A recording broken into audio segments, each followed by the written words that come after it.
Hello everyone, and welcome back to another episode of Speedrun Insider. My name is CJitsallGewd. Thank you so much for joining me this week and every week. I want to thank everybody for all the love on the YouTube and the downloads on Spotify and Amazon. Keep doing what you're doing. We can keep the podcast free and clear, not influenced by anything else than the people that we want to talk to, and having great conversations. So please just keep doing what you're doing. My guest for today is the Herald of Hollow Knight, a weaver of woolly wonders, and she's better at video games than you are. It's emray. How are you doing, emray? I'm doing okay. You might be overstating me a little bit. No. Everyone's got to take their compliments. I got to tell you, I clicked the link for your art before we started. Oh, I love these little yarn guys. They're little yarn things, right? yeah. Funny story. The reason my name is Emray is because I started out my online persona as a Tumblr blog that did crochet art and watercolor painting. I'm looking through here. Can I plug your... This is a DeviantArt. Can I plug this for you? Yeah, sure. It's deviantarts.com/3, as in the number 3, M as in the letter M, Ray, R-A-Y.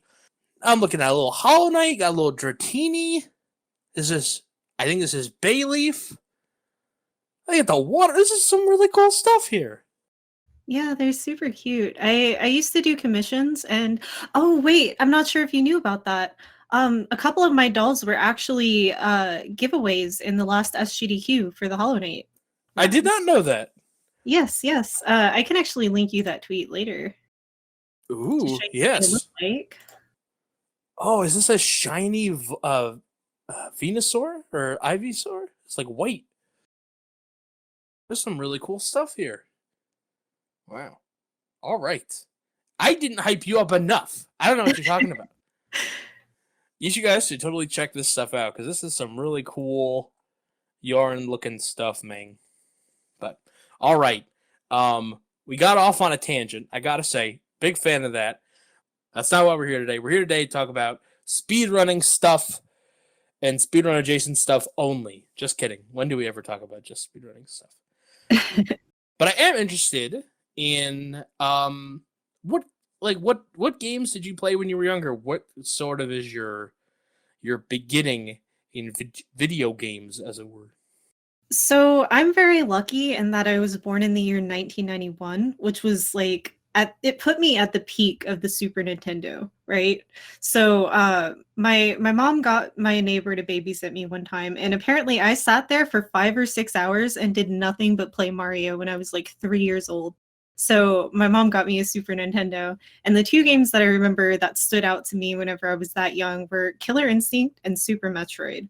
So those were two games that I played a lot when I was very, very young. Two very difficult games also. And I feel like those games kind of inspired the passions that I have now. Like I'm really into fighting games and I'm really into Metroidvanias, of course. And then later on, I ended up picking up Banjo-Tooie and Luigi's Mansion were like two of my other favorite games whenever I was really young. And Banjo-Tooie was actually like my first serious speed game where I like sat down, I learned all the tricks, I studied PG's videos and stuff like that. That's really crazy. I want to talk about Killer Instinct, because Killer Instinct is a fighting game that does not get a lot of love. And I'm a huge fan. Yeah, I think that Mortal Kombat had a little bit too much gore for me. Like, I like the fantasy aspect of Killer Instinct. Like, it's just really cool in general. I think OG Killer Instinct was made by Rare, right? Yeah. I think that's right. Yeah. No, that's awesome. Yeah, I'm a big Rare fan, and I actually never played it on the embarrassingly, I never played it on the SNES. I think the first one that I played, because I played it in the arcade, right? I played Killer Instinct 2 in arcade. I think they made that for the arcade in like 1996 or something, 97. And then I played Killer Instinct Gold on the 64, which is not as good. But yeah, I've heard less good things about it. And so we have the seeds were sown, right? So we have Killer Instinct and we have Super Metroid. I gotta tell you, I never played Super Metroid.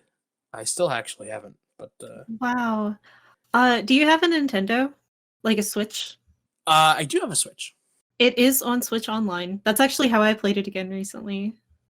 Give me, I know a lot of people could sell me on Super Metroid, but I want to hear your pitch on Metroid, and if you feel like it, sell me on the concept of Metroidvanias in general, because we're gonna get there eventually, like Hollow Knight and stuff. But Okay. what's your elevator pitch?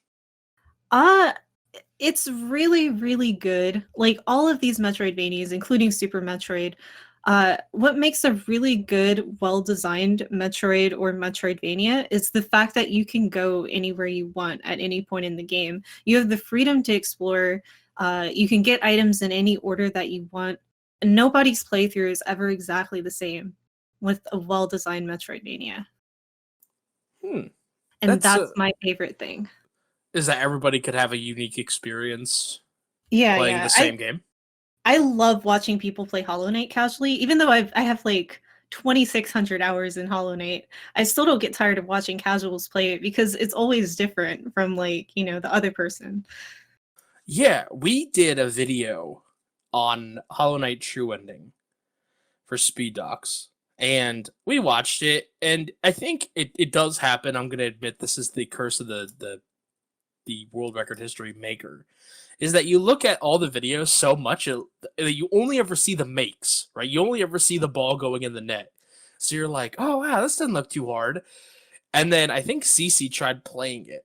And I bought it. I was going to play it later, but I watched him do it. And everything wouldn't die. I don't think he could get past like the second area. Nothing would die. And then they're like, oh, you got to use like you got to use these moves or whatever. The nail doesn't do anything. We're like, why the hell did they give us the nail? The nail's a joke. The nail sucks. Yeah, funny story. True Ending is actually the second most technically difficult category to execute in Hollow Knight speedrunning.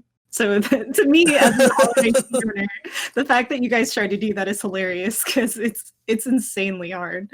What's the first boss? Like it's like the big roly poly guy. Oh, False Knight. Yeah. So CC goes up to False Knight, and I swear I was watching him for like 30 minutes, and he had such a hard time taking out the first boss. I'm like, dude, this is not like I still haven't played Hollow Knight because I'm like, man, I don't know if I'm ready for this. Like, this looks really hard.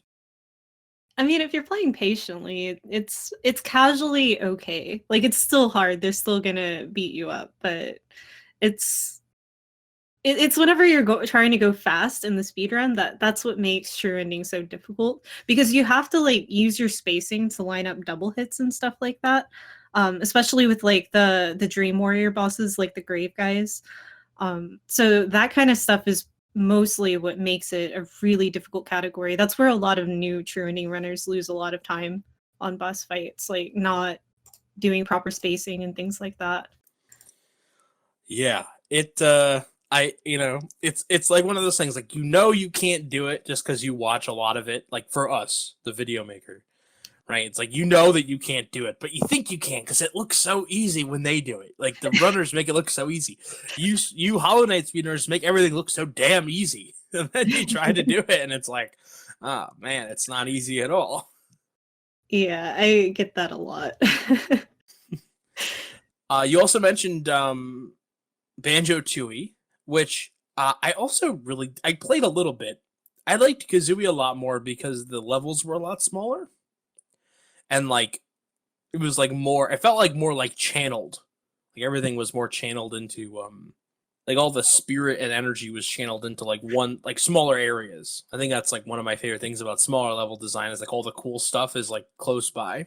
And Tooie felt like huge. It felt like labyrinthian. And then I think that's a word.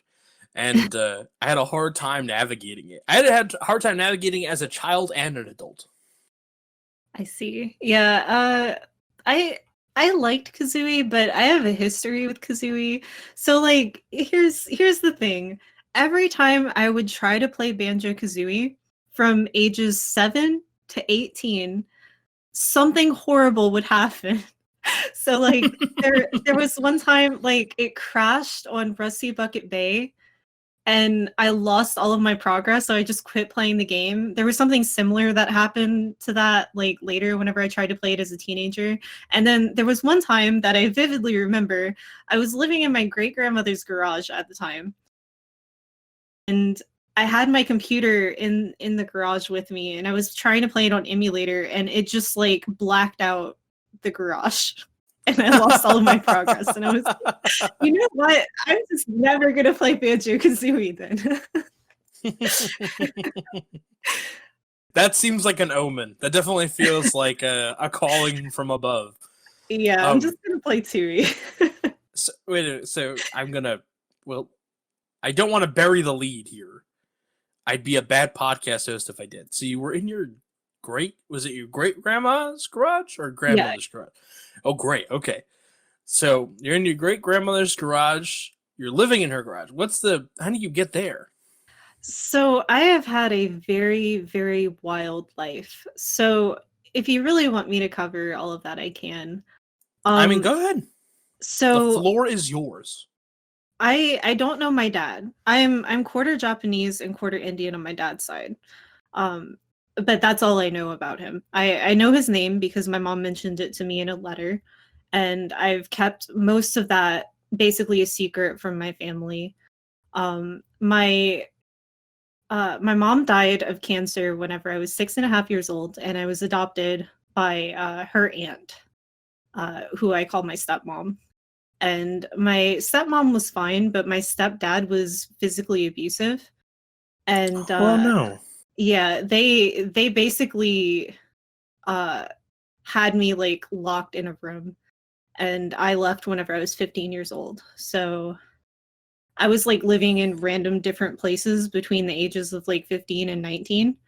And that's why I was in my great grandmother's garage. Like I stayed with a lot of family while I was finishing high school and stuff like that. At a certain point, I lived in my car for like an entire 1.5 year period. And I was in a band and played music to try to make ends meet. And that was the thing that I did for a little while. It was kind of cool. Like, I mean, I don't really mind the idea of living in a car either, because I'm a very low demand person. I'm gonna say this. First of all, I'm so sorry that all happened to you. For whatever that's worth, coming from a podcast host.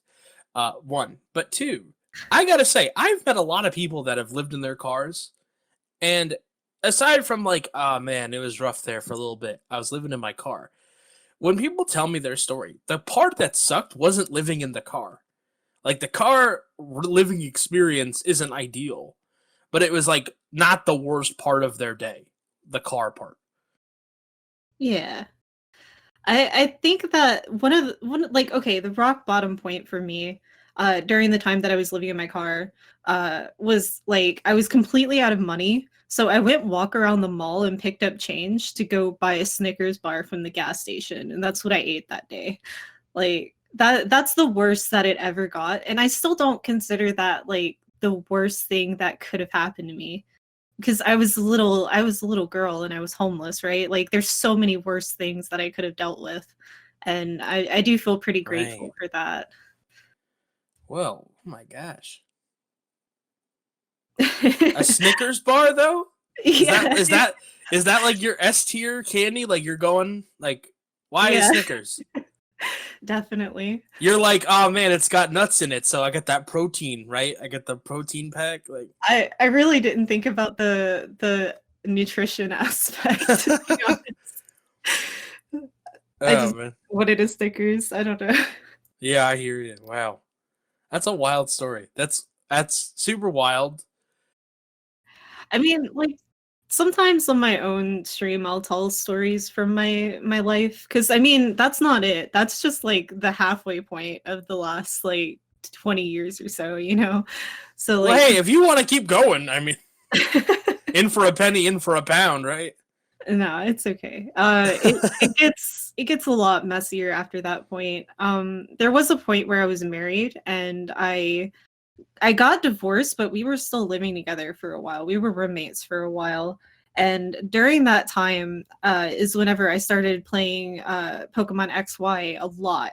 I had like probably thousands of hours into that game. And I feel like that experience really showed whenever I got into Pokemon X speedrunning. Because I just like immediately like went up to the top of the leaderboard. Like I didn't really have to practice at all. I just memorized the route and started doing runs and got the times that I got. I think that really gave me a leg up on that. That's interesting. Was it like, I kind of want to dig into this a little more. Was it like, so like, were you pouring so much attention into like Pokemon XY because like the alternative was like, oh, I'm just going to be spending time with my roommate who's my ex-husband, and that seems worse, right? Like, so it's just like, I'm going to pour all my time and energy into like being really good at this video game. No, we were kind of neutral. We didn't really like hate each other. We're still to this day neutral. I mean, we're not like best friends or anything. We got married because of like situational factors. Like we kind of had to, because like my step parents put us in a position where we had to. But I mean, we were fine. It was just the fact that I wanted to. I was trying to escape. Because I think at that point in my life, I hadn't really like worked out all of the trauma that I had experienced. Like, I'm a really positive person. So whenever I went through everything that I went through in my life, I never really processed it negatively or like processed it, I guess, in a healthy way. And I usually just kind of like laugh stuff off, you know, whenever something bad happens. And I feel like I was still trying to escape from that trauma. And during that time, whenever I was still living with him, I did a lot of meditation and a lot of soul searching. And I feel like all of that era of my life in my mid-20s really defined who I am today and everything that I stand for. Yeah, absolutely. I mean, you know, what's that saying? It's like, diamonds are made from pressure and time. Just like going through so much is like, yeah, I mean, you'd almost have to you'd come out measurably different one way or the other, right? Yeah. You know, I'm glad that for you, you came out better after all of that. And yeah, I'm sort of at a loss for words, which doesn't happen too much. We talked about Pokemon X and Y, which is again a game I didn't really play. I didn't have a 3DS, so it was kind of like hard to rock that you know, Pokemon vibe. But I do love Pokemon games. I'm kind of interested.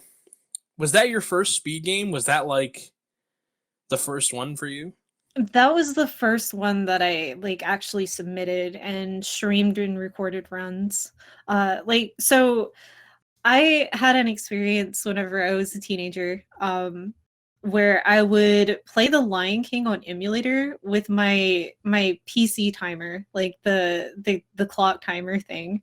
And my PB was 23 minutes. And I didn't find out about real speedrunning until 2015, with the Banjo Kazooie run by Stove and SGDQ, I believe, that year.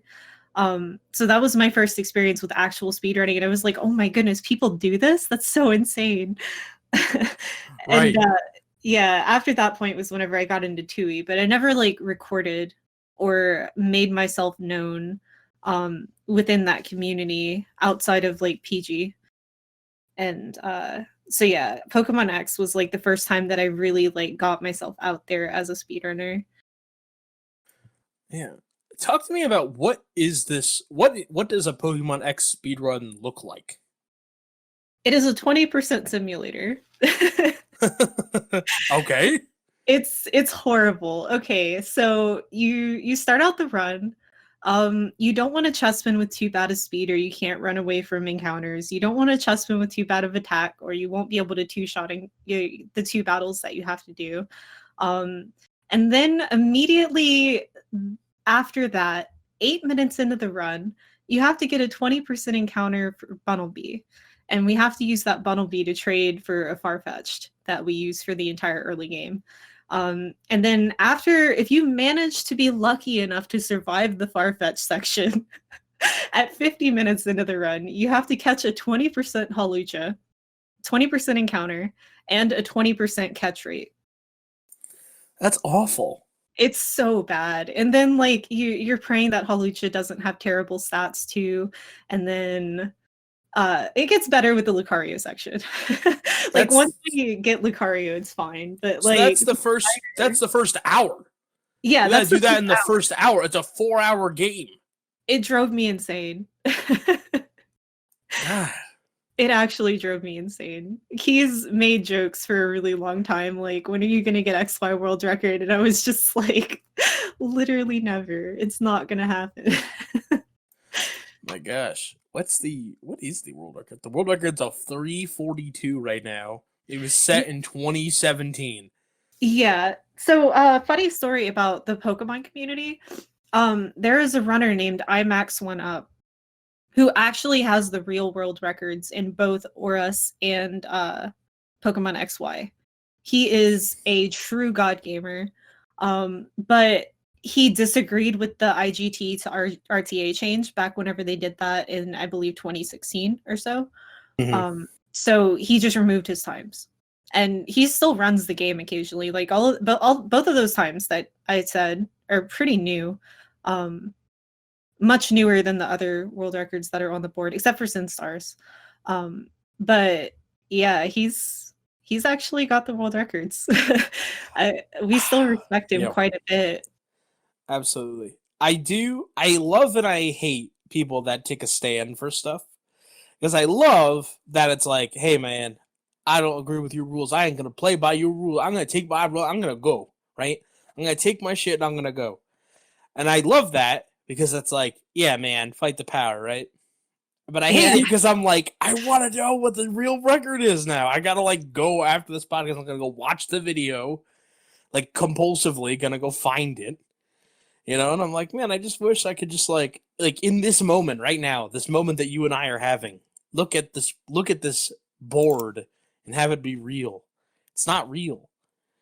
Lun Axie, I'm talking to you, man. You don't actually have the record. That's a fake Master Ball. It's true, it is. Oh wait, you're a super mod for Pokemon X and Y. Yeah, so that's actually a pretty recent change. The Pokemon community ended up fragmenting itself into generations 1 through 3, Generation 4, which is the DS games, Generation 5 is also in there, I believe, and then Gen 6 and 7, and then the Switch games. So I am a mod in both the 3DS server and the Switch server. And we did elect these mods through a voting process this time so that people actually felt like they were heard, which was a huge issue that PSR had before with like elitism and things like that and player worship. And I feel like the voting system really got rid of that. We actually just added a couple more mods in the Switch server as well for the Switch leaderboards. And people, we haven't had any complaints. So I feel like the changes that we've made are definitely helping because PSR was probably one of the most toxic communities that I've ever seen in speedrunning. And there's a lot that we can go into in that side if you would like. Yeah, go for it. So whenever I started, it was still very boys club. It wasn't as bad as the banjo community with boys club, but like I still felt like people didn't really listen to me. And part of that could have been the fact that I was such I came out of nowhere and started getting the times that I got. But also it could have been that it's like, oh, she's just a girl or something like that. And it kind of felt like that sometimes. But I feel like I really made a name for myself in the community by fighting against that type of sexism and like trying to expose people who did make fun of girls in the community and things like that. Like if you go into certain chats, they still have like a lot of really gross, like derogatory jokes towards women and things like that. I feel like a lot of those things have gotten a lot better. Yeah. I call it especially older games that were popular on SDA, there's definitely a case of SDA old boyism that goes on. Yeah. The people that would like are like, man, I wish that speedrunning never left the forums. Or, or I miss my IRC chat. You know, I wasn't around for that. PG tells me legends about IRC. the amount of people that I interview for Speed Docs, and they're like, back in my day, we had IRC chat and SRL, and we were happy. God damn it! And they're just so mad. I'm like, buddy, like, isn't Discord an improvement? And they're like, yeah, we used to use Skype. I'm like, and Mumble. And I'm like, you're happy about Mumble? Like, you can go back, bud. It's not gone. Like, you can go back. He's like, no, we can't. We have to move on. But like, it's just like, why are you so mad about it? It's like, I miss the forums. I miss the old community site, which was a Weebly. I'm like, man, I don't know how to help you. Like, I'm here for you, but I don't know how to help you. Like, what is the old boys? I deal with this in a few games that I play, but it's just like, man, we can't get no respect out here. It's because it's like, well, back in my day. It's just God damn, it's the speedrun boomers. The speedrun boomers. It's so funny because some of them started when they were like 15. So in effect, we have like a bunch of like 30-year-old boomers. Basically, yeah. I mean, PG's definitely changed quite a bit since I've known him. Like, for example, another thing that a lot of these speedrun boomers, the people who like started the concept of speedrunning, part of what they do, they don't like to use cam, they don't like to receive money, they don't like to have anything on top of the game feed. So like they don't like having alerts or anything like that. And I feel like a lot of people like PG have changed a lot in that way. Like he started using cam, he started like using some form of alerts. They're very tiny, but he's given into that. And like a lot of these people are finally growing towards the idea that speedrunning is now an entertainment industry rather than just like speedrunning for a certain time or something like that. Like, because I mean, viewers these days don't, I mean, obviously they do still care about the quality of the run, like if it's a really good runner, but it's not like the number one thing to them. Like if you have a good stream, you're still more watchable than a really terrible stream with a runner of good quality, you know? Yeah, I think the idea at the time, or for some people, was like, man, I'm just using Twitch to record my videos.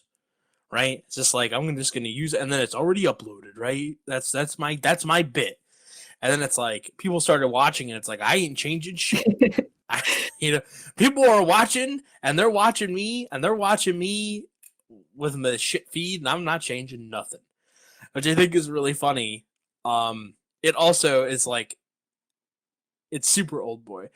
I'm gonna Void, my friend and yours, was on the podcast recently. I love Void.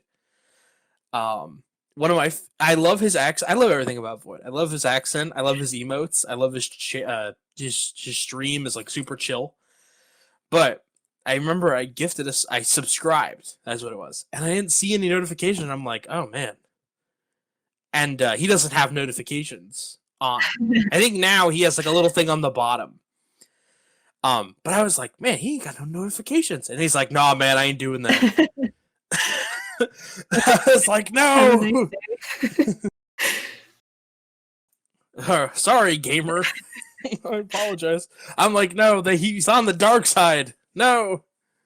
I feel like Void is another stream I've seen evolve a lot, though, over the years since I've been watching him, starting with DKC. Oh, yeah.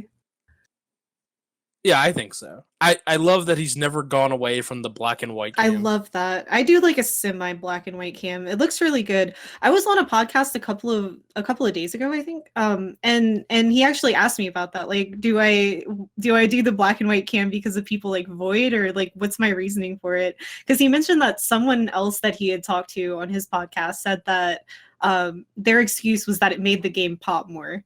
Like there was less focus on the cam, and that's a really good excuse. I like that. I never thought of it. I'm just edgy. Like I just like the black and white cam. You're going for the Spencers Yeah. aesthetic. Bullet for My Valentine plays in the background. No, yeah, can I tell you, this is gonna sound weird, but when I met Void in person, I was surprised to see him in color, which is the dumbest thing, right? But I'd never seen him in color before. I've never thought about that until now. I saw him, and first of all, not to put my man on blast, Void, if you're listening, I know you are. It's all with love. He was a little shorter than I thought he would be. And he was in color. I'm like, who the hell is that? He looks like Void. And CC goes, that is Void. I was like, oh, fuck. That's amazing. And then I heard him, and it's like unmistakable. Yeah, right? yeah. Like he can pick him out of the room. No one else sounds like Void. Definitely not in America. Yeah, absolutely. How did we get here? We were talking about old boys. Yeah. That's what it was. And we were talking about PSR. Okay. So is PSR's current. I had Etiquette on, who was an admin, I believe, in PSR. Yes. Yeah. I had him on a long time ago. It feels like a long time ago. It was probably like 12 or 13 weeks ago. And it was when we recorded it, it was right before it was about to happen. Right? So he kind of gave me like this heads up, knowing that the podcast wasn't going to come out for like 10 weeks or something. And then by the time the episode came out, it had already happened. So I'm kind of curious, like, what is your kind of take on how it worked out? Yeah, so anyone who follows me on Twitter probably knows that I played a huge role in what happened with PSR. There were a lot of women in the community that stepped up and posted both evidence and their experiences in PSR that they felt were either demeaning or sexist or either transphobic or, all of these different things just culminated. And I was one of the people that was sharing all of that and including sharing my experience and how I felt whenever I tried to like talk about strats or, do anything in the community. And Corva May is another person who was at the forefront of that movement. And she's also a moderator in the Switch server now. And I love her. I'm like, I hadn't heard of her before all of this happened.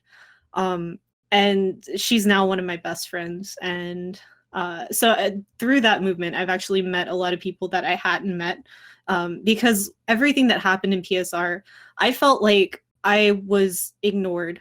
And I felt like the work that I had put into the game wasn't respected like it was for some of the other male runners who were at the same level as me. And I was just like, I don't want to do this.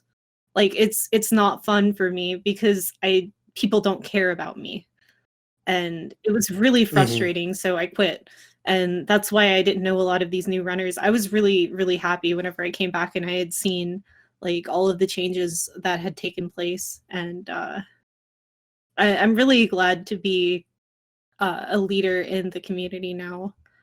Because even though I don't run Pokemon anymore, I still care about the community because it's where I came from, So yeah, absolutely. I still want to take care of them, and I still want to make sure that that kind of stuff doesn't really happen again. If a community, say that someone like a community is listening to this right now, right?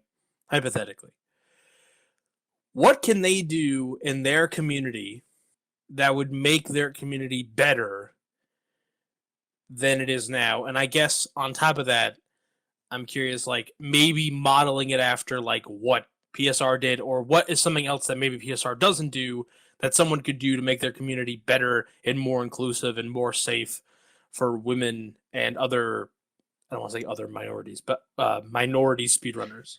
Honestly, the best thing that you can do is make sure that you do not tolerate, like straight up, do not tolerate any type of phobia, whether it be homophobia, transphobia, sexism, any type of like alienation of a demographic, regardless of what that demographic is, like should just be stamped out.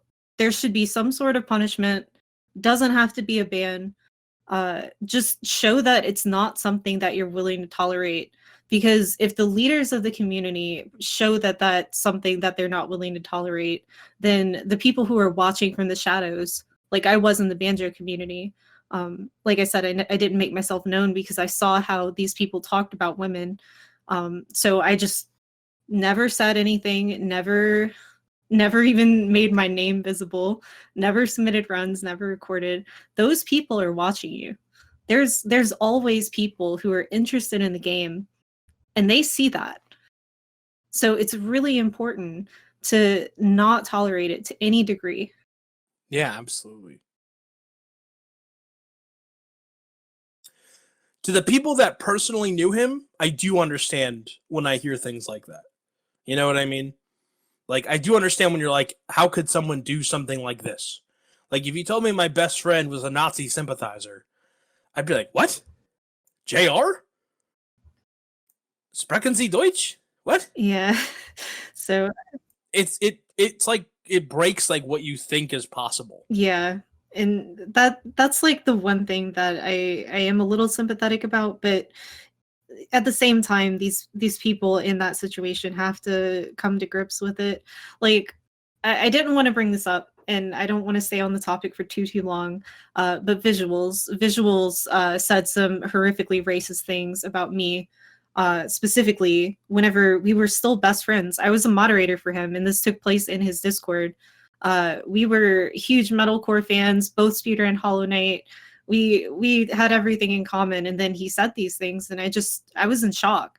So I understand what it feels like to be in that situation and think that you're friends with someone, but I mean, these people are online friends, so I mean, you don't really know them anyway.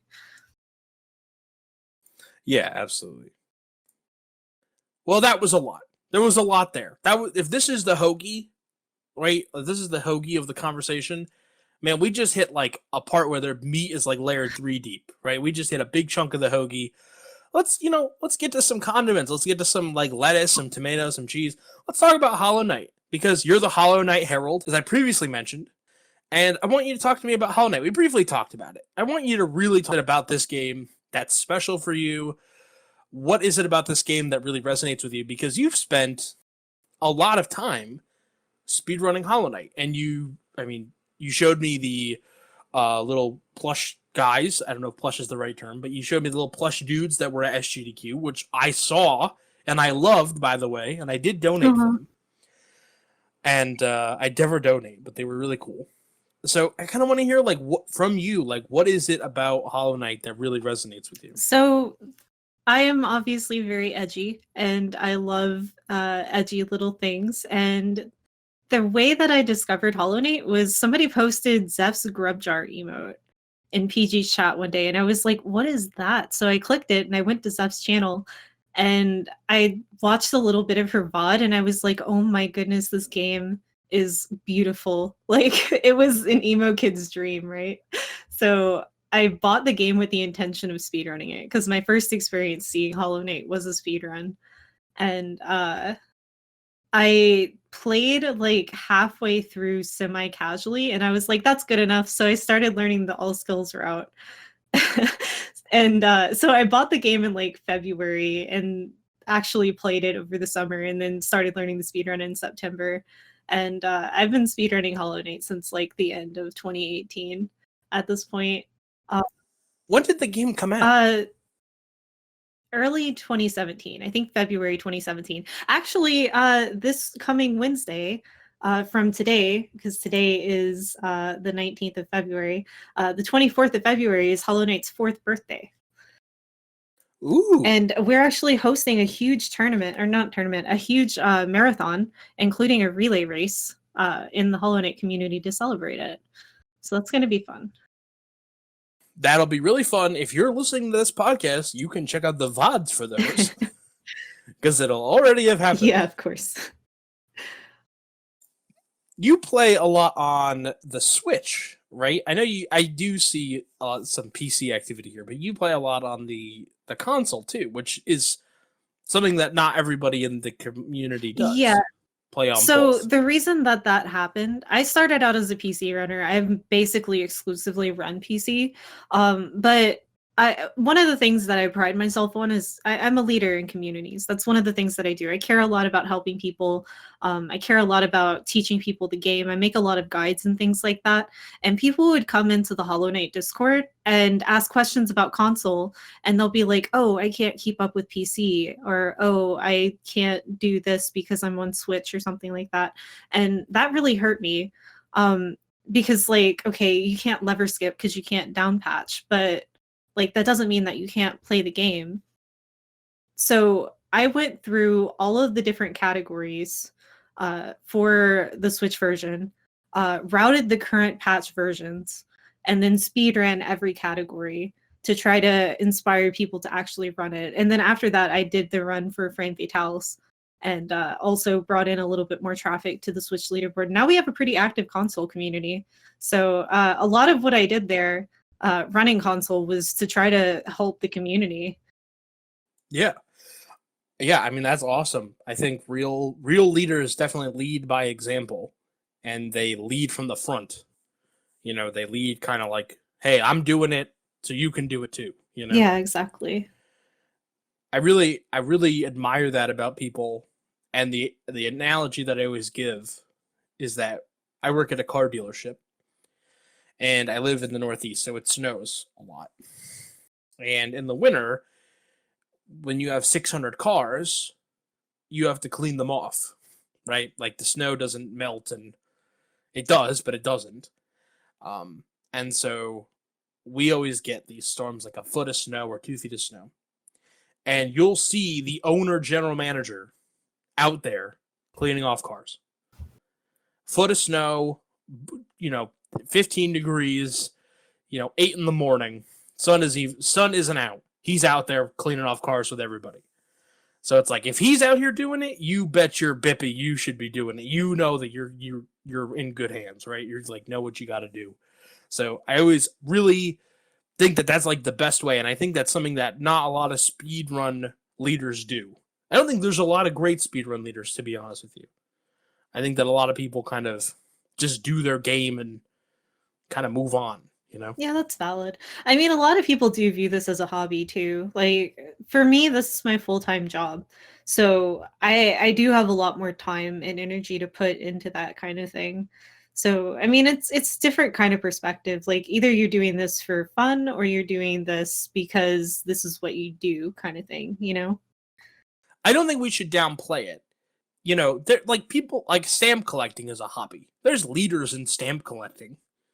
It's just like you can like have like set like a good example, or like one of the dumbest things. I really hate this. Is when people are like, "Oh, I want to do this speedrun," but there's no board for it. Just do it.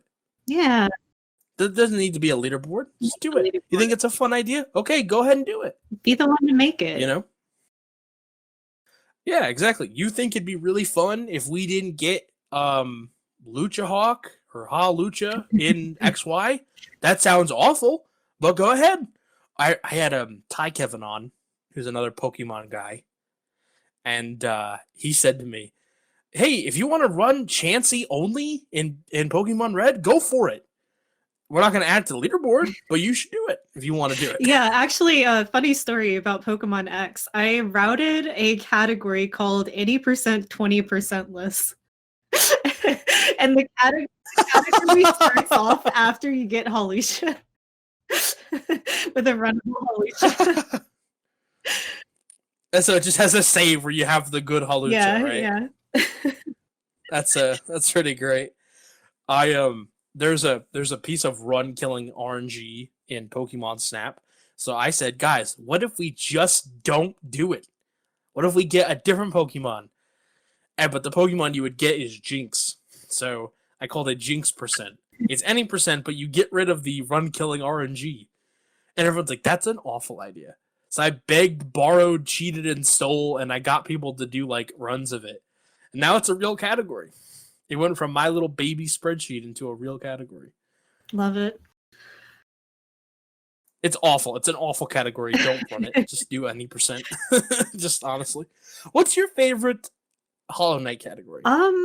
I am most well known for the max percent categories, 106% and 112%. Both of them have their merits for different reasons. 106% is run on the patch with all the speed tech on it, the same patch that like any percent, for example, is run on. So that category is a lot more fun, like movement wise and stuff, but all of the bosses die basically instantly because there's a charm that we wear called Fluke. And Fluke does basically the equivalent of Abyss Shriek, which is the most powerful spell in the game, but for the cast time of Vengeful Spirit. You can literally kill the Watcher Knights in like 5 seconds without breaking the chandelier. Like all 6 Watcher Knights. It's honestly disgusting. It's one of my favorite fights in Hollow Knight. That sounds awesome. And then 112% I like for different reasons, because you don't have that really broken charm because they nerfed Fluke to hell. So it's completely useless on current patch. But 112% has to fight every single boss in the game. And not only that, you have to fight every single boss in the game 2 more times in the last hour of the run. And boss fights are something that I'm really good at in Hollow Knight. Like that's something that I really pride myself on. Because I've never, like, out of all the top runners, I've never really gotten super good at movement, but I'm really good at like combat. And I think that that comes from like my experience with like fighting games and stuff like that. So yeah. Like the fighting game mentality Yeah. in the boss rush arena. Yeah. I'm really good at like spacing and knowing when to do certain moves and stuff like that. And I think that the fighting games probably played into that. I thought I was good at all that stuff that you just said, and then I played like Ultimate, like Smash Ultimate with people, and I'm like, oh no, I'm really bad at video games. I'm convinced that Smash Ultimate is just a bad game because I'm also very bad at it. It's not a great game online. When it's in person, it's not terrible. So I played Melee a lot whenever I was in my early 20s. I'm originally from New Orleans. Hold on. I'm originally from New Orleans. We had a couple of pro players, including one that teamed with Mewtwo King during the 2008 Brawl era. Ooh. Yeah, I don't want to say his name because he's kind of a dirtbag, but you can probably fuck that guy. Fuck that guy. You can probably look him up and find out who I'm talking about. But but don't, because fuck that guy. But yeah, because of that, we had a pretty active Smash scene. But I tried to play Ultimate with some of these people, and I can't. I'm like playing with people through a weird series of events. I play a lot of Smash with people from Ottawa, because I had a good friend that lived there, and then the Smash scene that was local to Ottawa started playing online, and I started playing with my friend, and then whatever, I get in the whole schmaz, and so I've been getting my ass kicked by those boys all the time. And I gotta say, you mentioned Melee, and so there's a bunch of people that listen to this show that are like giggling, and like their like fingers are to their lips, like they're like, "Oh, talk about Melee." Before you get excited, I was a Puff main. Oh man, I feel like, you ever see like the cartoon where the balloon just goes and like flows away? Is what you just did to them. You just like pop their balloon. I rusted their balloon. Oh my gosh, that's all we need to say, right? Is you were a Puff man. Oh man, we had Pidge on not too long ago. Pidge did a lot of Smash 64. So if you guys are like out there listening and like, man, I want some Smash content, go listen to that. We talked about Smash a lot. To go back to Hollow Knight. We keep not wanting to talk about Hollow Knight. I want to talk about Hollow Knight. No, you're fine. It's my fault. I'm the host. What? There's another game coming out, right? It's Silk Song? Yes. That's the name of the game? Yes, Hollow Knight Silk Song. Are you looking forward to that? People ask a lot, and I mean, of course I am. Of course I'm going to play it. I love Hollow Knight. It's a really good game. I believe in Team Cherry's ability to create really good games. But like, people ask all the time, like, "Oh, are you going to speedrun Hollow Knight?" Like, how am I supposed to know that, man? I haven't played it. What if Hornet controls like ass? What if like her wall grab mechanic is just terrible? You know? Because she has like some kind of ledge grab thing or something. I don't know. Right. Like what if the game just isn't a good speed game? Because that's the thing too. Like you can have a good video game that isn't a good speed game, and you can have a game that's a really bad video game but a really good speed game. Yes, this is true. We have so Pokemon Snap, right? Make one game in 1997, 1998, right? Never again. Long-suffering fans of the series. And then all of a sudden, they're like, new Pokemon Snap, baby! And I was talking to some of my friends, and like, they hope it's good, and they hope that they speedrun it, but it's like, yeah, it could be really awful. Yeah. Like, it could just be terrible, and then it's like, am I really going to commit to speedrunning this? It looks awful. It does look like a good game, though, to be fair. Okay, real talk. It looks like the best 3D Pokemon game on the Switch. Yeah, I'm super looking forward to it. Like I loved Pokemon Snap too. I'm not familiar with the speedrun. It's a fun time. I don't know. It's pretty easy to pick up, but it's one of those games. It's like fun to play, and then I love it casually. Like I love it casually. I just play that game casually just for fun, right? But yeah, I don't know. Hollow Knight. Yeah, keep getting sidetracked. How about you? What is something do you want to tell me about Hollow Knight? I mean, okay, there's that marathon coming up. I have been grinding, right? So one of the things that is really difficult about these kinds of games is that there's not too much RNG, right? Like there's RNG, but most of the time whenever you make mistakes, it's absolutely your fault. And so in the marathon coming up, I'm going to be racing the world record holder in Coliseum. Which is one of the most technical segments in the entire 106% run. So I've been really pushing myself on that, and it's so frustrating, Right. like grinding short segments and stuff, because like I'm making these mistakes, but you don't know how to fix it, and I have like a week to fix it, and I only need to save like 30 seconds. Right. Like if I could save 30 seconds, I can keep up with him. But it's just it's really hard. Like it's a hard video game to speedrun. Like it's hard to be good at. Right. How do you approach short segment type stuff like that? Like doing like a segment of a relay race versus like a full length speedrun? Like what is different in the way that you prepare for one versus the other? I feel like mentally I'm a lot better whenever I do longer runs, just because whenever you're doing a long run, there's a lot more that you can focus on. Like, okay, I made this little mistake here and lost 4 seconds, but I have 30 seconds I can save here, or I have like a minute to save here because I died in my PB or something, you know? Where if you're doing these little short segments, like I need to save 30 seconds. And if I make one mistake, it's just over because like my soul management is going to be off and it's just GG. And that can be a lot more stressful to me. I feel like I don't really have a good way of handling short segmented stuff like ILs and things like that. Like I get really stressed out, and that's part of why I don't run stuff like any percent. If you were to look at my Hollow Knight leaderboard times, I only have any percent on the Switch. I have run any percent for PC, but I don't have a time on the leaderboard because it made me cry. Well, as we understood it when we were doing our research, any percent it's a completely different animal. Yeah. And it's not like there are a lot of great categories in Hollow Knight that let you play like a lot of different parts of the game, like all skills or true ending or 106% or 112%, right? And or what is this? No major glitches. What is this? A 9-hour speedrun that you? Oh, was that verified? Yes, dude. Finally. Okay, so this is actually really deep, right? All right. So Hollow Knight community, Monster hit like I don't remember how he had some sub goal on YouTube, and he was like, I'm gonna run all achievements. So he ran all achievements.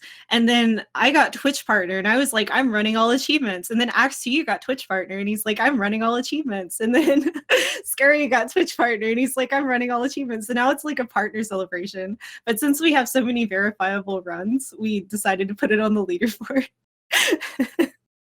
So That's yeah, nutty. That's it's nutty. actually like not something that people actually run. It's like a one-time congrats you got partner thing. Well, one time congrats you got partner thing, you're still in first. Monster's time is actually better than mine, but his timer broke, unfortunately. So yeah, well, no timer, no dimer. yeah. No vid, no vid, did. no did indeed. That's one thing those SDA old boys got right. No vid, no did. Well, only thing. Don't want to give them too much credit. Okay, so what were we talking about before this? I was talking about what were we talking about? I was talking about we were talking about any percent being a different animal. Oh yeah. Like there's all these great categories that let you play so many different parts of the game, and any percent is completely different. Yeah, any percent is a category that a lot of people, even who are really high level runners, they'll pick it up, do it for a little while, get completely burnt out, or they'll get a time and then be completely burnt out and just stop running Hollow Knight for a while. Like it's extremely demanding. I do not have the mental fortitude to run any percent. Yeah, all right. So there's another game on here that I see and I want to ask you about. Talk to me about Blue Fire. So Blue Fire is a brand new game, literally just came out. I was lucky enough at the time to be asked by the devs to test out their demo and stuff like that. So I started speedrunning it before it came out. I was really excited about it. And Tech and I decided that we were going to start the leaderboard together and start getting things in order. So I've been super busy with that for the past couple of weeks. We're basically like doing everything on our own. And this game is super, super broken. Like, it's actually really funny. The any percent run as it currently is faster than the world record was for the demo. That's how broken it is. So yeah, it's been a lot of fun routing. So I've been mostly doing this instead of Hollow Knight for the past couple of, since it came out. It's a really good game. A lot of people compare it to Hollow Knight, but in my head, it's kind of like Zelda if Zelda were a true 3D platformer like Hat in Time or something. It's really cool. Interesting. So the world record for any percent glitched is 10 minutes? Yeah, the unrestricted category. They basically go out of bounds immediately and then never go back in bounds until they fight the final boss. Is it weird, like, as a speedrunner, is it weird, like, the devs came to you and like, hey, play the demo, right? And then you're like, yeah, cool, that's awesome. And then, like, the game comes out and it's like, oh, we can beat your game in 10 minutes. Is that a weird thing? I kind of think that a lot of devs either...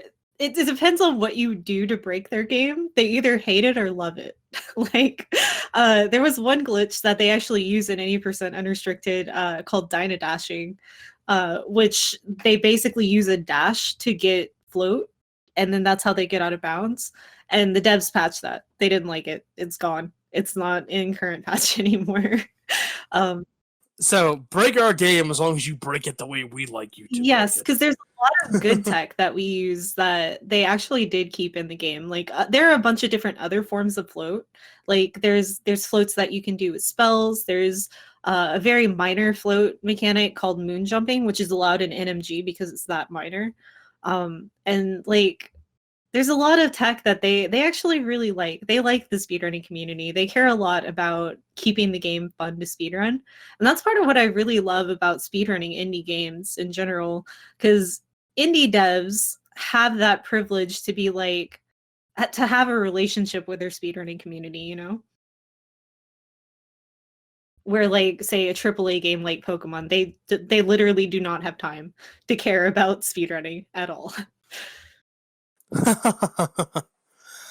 Oh man, Are there any other games that you're looking forward to speedrunning in the future? I'm not really sure about speedrunning. There's a couple of other indie games on my radar. In the past couple of months, for some reason, I don't know if I ended up on some lists or something somewhere, but I've been getting like a crazy amount of messages from like indie devs and things like that. And there's a couple of them. Like there's a game called Shattered: Tale of the Forgotten King that looks like a stylized indie Dark Souls. It looks that's cool. It looks super cool. Like I'm gonna be playing that next week, and if it's a good game, I might speedrun it. We'll see. A ringing endorsement when you decide to speedrun a game that you play, right? Yeah, exactly. It's like, this game is so fun that I'm willing to play it multiple times. I'm willing to play it for 6,000 hours. Yeah, absolutely. I do want to start wrapping up. I want to thank you so much, Emray, for being my guest today. It was a wonderful time. I'm glad that we got to do this. I had a scheduling problem on my end, and it got delayed, but I'm glad that we eventually got it figured out because this was a great time. I do want to plug you really quick. You can find my guest today you can check out her speedrun.com profile at speedrun.com/user/emray, EMRAY. You can find her on Twitter. That's twitter.com. That's at emray, spelled the same way as SRC, and then Quaza, QUAZA. Lastly, you can find her on Twitch, where she is a freshly minted Twitch partner. That is twitch.tv/emray. Emray once again, EMRAY. So check her out. I plugged her cool DeviantArt in the beginning. You should definitely check that out. Anything else that I missed that you want me to plug? No, I think you got it. Awesome. Well, again, thank you so much for being a guest on the show. Really appreciate it. Glad we got to do this. You're welcome back anytime. And thank you to everybody who listens and has been downloading and liking and doing all the things that you do. Keep doing what you're doing. We appreciate it at the show. And I will be back next week with another wonderful guest for you all. Stay tuned. Thank you so much for listening. Have a good one.